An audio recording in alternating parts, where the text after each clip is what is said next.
friends, Katie here from Salvaged by K. Scott, full-time furniture fixer-upper, about to get started work on what's left of this vintage vanity.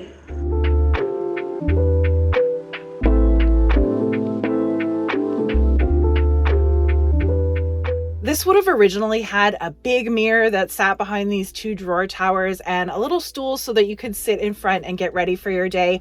But when I found it at a local secondhand shop, this was all that was left.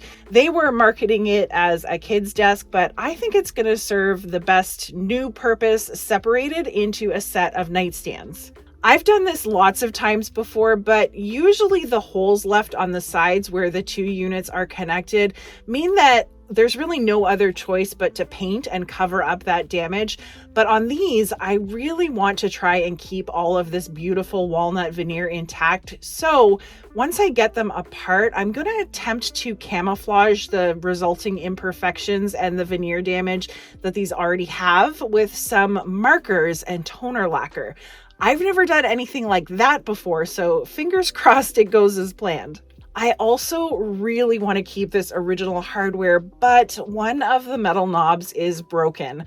I've looked everywhere I can think online to try and find a replacement, and even had an idea to maybe create a mold and use some resin to sort of recast the missing chunk, but I just don't feel confident that that's going to hold up very well over time. So I think ultimately I'm going to end up swapping these out for something new. To get these apart, I'm going to use my screwdriver and my hammer just to start prying off this back piece. And once I get this off of here, I'll figure out how to tackle the shelf.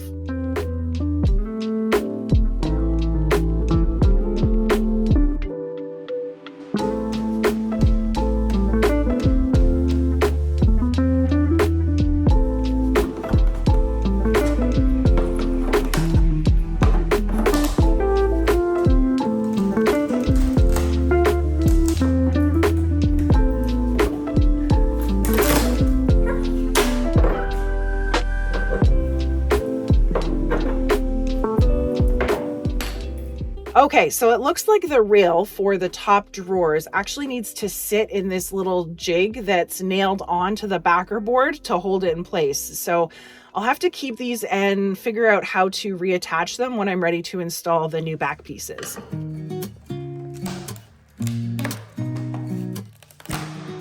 In every other vanity I have ever worked on, the center shelf is held in there with a few screws, but on this one, it's all nails, which makes it a little bit harder for me to get at. I assume there's also some wood glue in here, so I'm going to use my heat gun. And yes, I think this might be the very first prototype of a heat gun ever created. But I'm going to use this to warm up the wood glue and soften it a little bit to help me get these glue blocks and then the shelf separated with as little damage to the veneer as possible.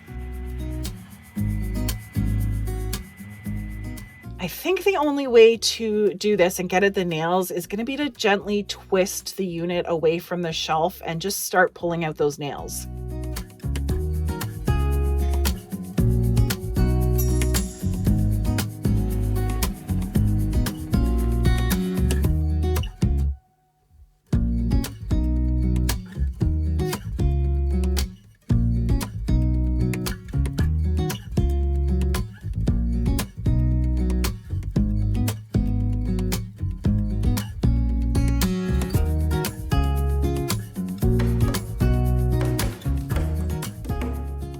Okay, I was worried, but that came apart really nicely.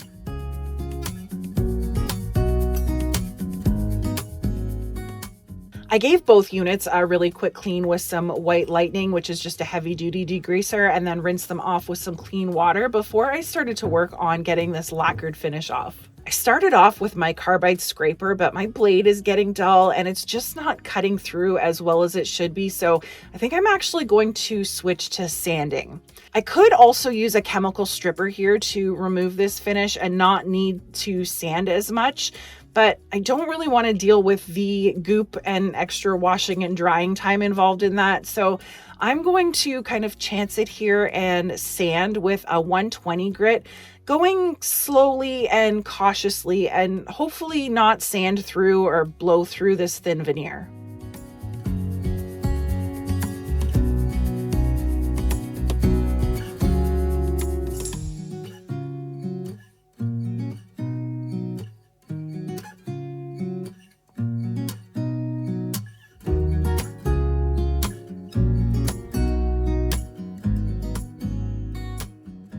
Now that I've got all of the old finish off, I need to start repairing all of these damaged spots. There are a bunch of these loose strips and a few pieces where it's completely missing, mostly just around the bases. So I've got some wood glue in a blunt tip syringe. I get these off of Amazon, and I'm just going to push the glue up as far under the veneer as I can without making these breaks any worse. And then I'll clamp it down and let it dry overnight.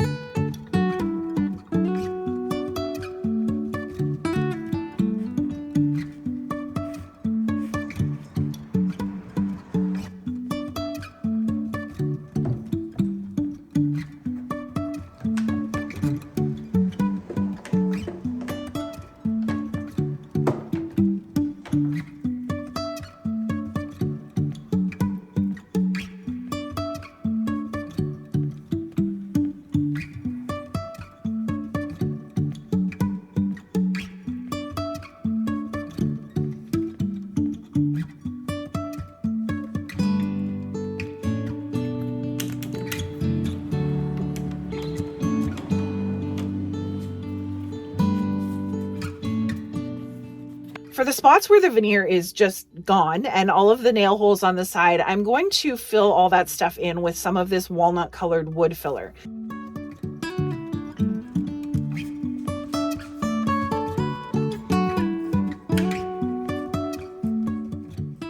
These are the new knobs that I found. They take a single screw, but they've got a nice base on them, so they almost cover up all of the original hardware holes.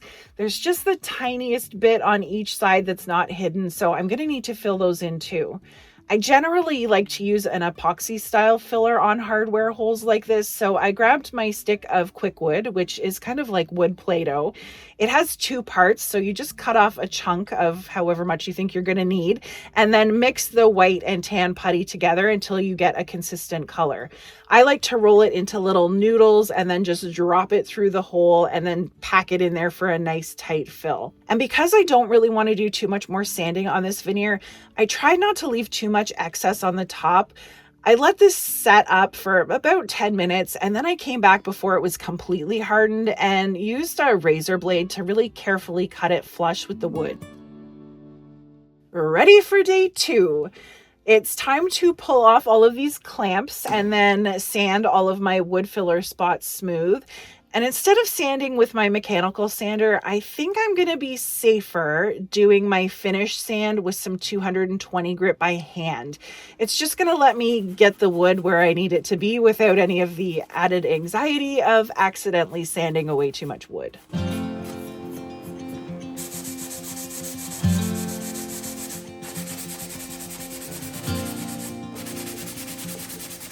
As I was working my way around these, I decided to pull off these crusty, rusty old feet.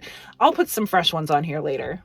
I cleaned up all the sanding dust, and now I'm going to spray on some of this sanding sealer to get a look at what the finished veneer looks like and start experimenting with my little arts and crafts project. I have this box of Crayola pencil crayons in some skin tones, so I thought I'd play with these on the hardware holes to see if I could hide them a bit. Since they're going to be mostly covered by the new knobs anyways, it's not the end of the world if this doesn't go as planned. And since I've sealed up the wood a bit already, if I need to wash it off, I'll be able to do that. So the pencil crayon, or I should say colored pencils for my American friends, didn't really stick to the epoxy filler as nice as I would have liked them to, but after playing around for a bit, I think I did a pretty decent job at blending these in. I'm going to spray another layer of sealer over this to keep it where it is, and then I think I'm going to switch up to this set of markers that I have on hand too and see how they work on the rest of the repairs. Before I put the sanding sealer on the boxes, I want to color match a couple of these pieces here on the front that aren't covered with the walnut veneer, so I'm just using some General Finishes Antique Walnut gel stain on those.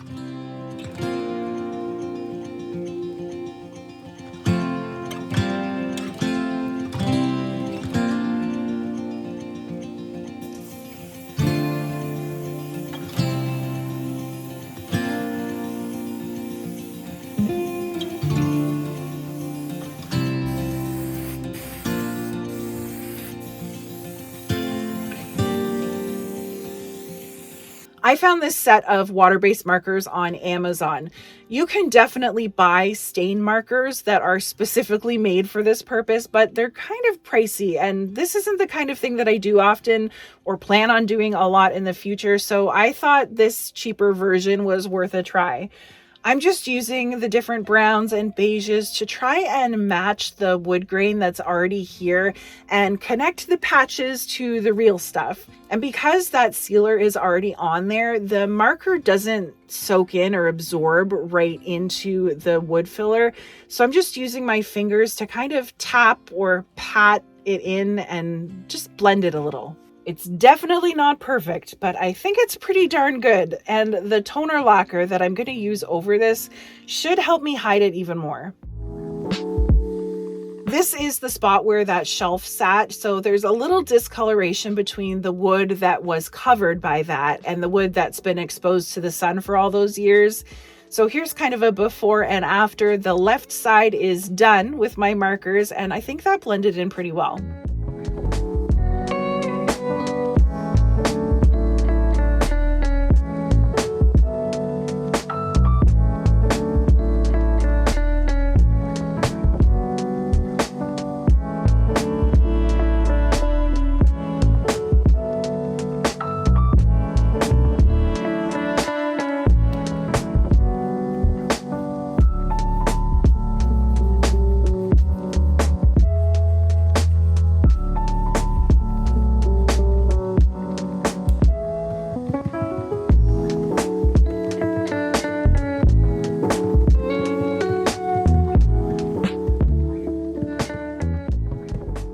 Now I'm going to use this brown toner lacquer over all of the surfaces. This is a clear lacquer that's got a little bit of pigment in it, and it adds color to the surface without hiding all of the wood grain. You have to apply this in really light coats because it can get really drippy really easily, and it's also stinky stuff. So you want to make sure you're wearing a good respirator and have a well ventilated space.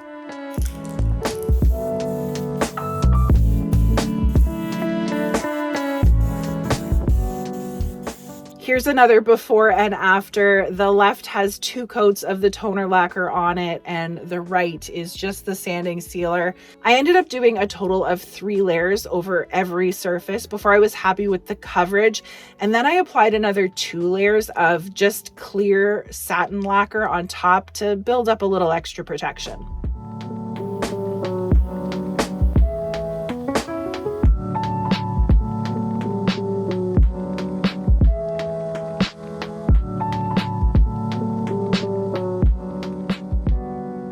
Now that the lacquer's dry, I can drill my new holes in the center of the original holes for my new knobs and get those put on.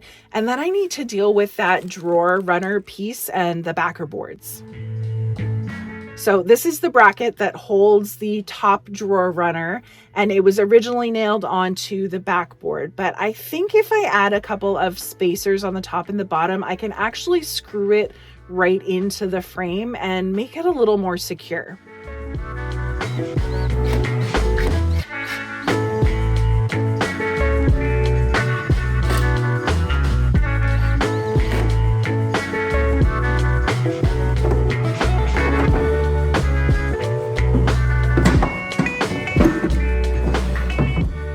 I picked up a 2x4 sheet of this 1/8 inch thick birch plywood at Home Depot and just had them cut it down to size at the store. And I'm going to use my brad nailer to secure these to the backs and finish these off.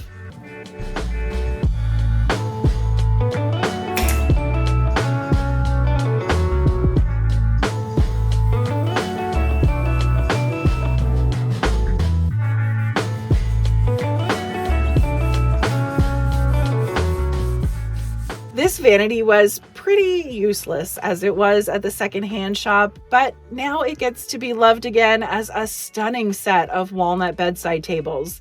My little marker hack really helped me with the damage on these things. They're far from perfect, but they are beautiful vintage quality furniture, and I'm definitely pleased with my finished product. Leave me a comment and let me know what you think. Thank you so much for watching today. I hope you have a fantastic rest of your day, and I will catch you all next time.